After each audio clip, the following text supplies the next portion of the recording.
এইটা দেখো তোমরা, তারপরে আমি বলছি। দেখে মনে হচ্ছে না কোনো ফুলদানির অংশ থেকে কোনো কম না। দেখো কি সুন্দর।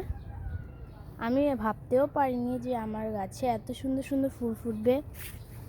এই দেখো, তা আবার কোনো যত্নই ছাড়া।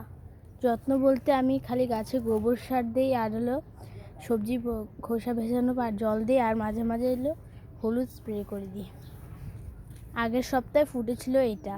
দেখো আমার এই ফুলগুলো কিন্তু অনেক দিনই স্টে করে থাকে, প্রায় 5-6 দিন।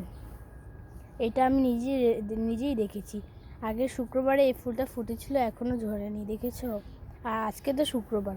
দেখো গাছে প্রচুর কড়ি এসেছে, আর দেখো আমার 7 পাতা ডালেও কিন্তু ফুল ফোটে। দেখেছো কত কত কুড়ি, আর ফুলগুলো তো ফোটা বাকি রয়ে গেল।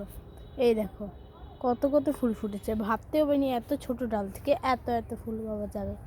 আমি তো পুরো সারপ্রাইজ হয়ে গেছি। তোমরা কি বলবো? আর আমার গাছটা তোমাদের কেমন লাগলো কমেন্ট করে বলো। আমি আজকে এতদিন পর ভিডিও দেওয়ার কারণ কি, আমার পড়ালেখার খুব চাপ বেড়ে গেছে, তাই আর তোমাদের সামনে ভিডিও নিয়ে আসতে পারি না। আজকে থেকে ট্রাই করবো রেগুলার ভিডিও দেওয়ার। তোমরা কেউ কষ্ট পেও না। আর কে কে আমাকে মিস করেছো কমেন্ট করে জানিও। এই দেখো কি সুন্দর এই ফুলটা। আজকে ভিডিওটা এই পর্যন্ত। টাটা।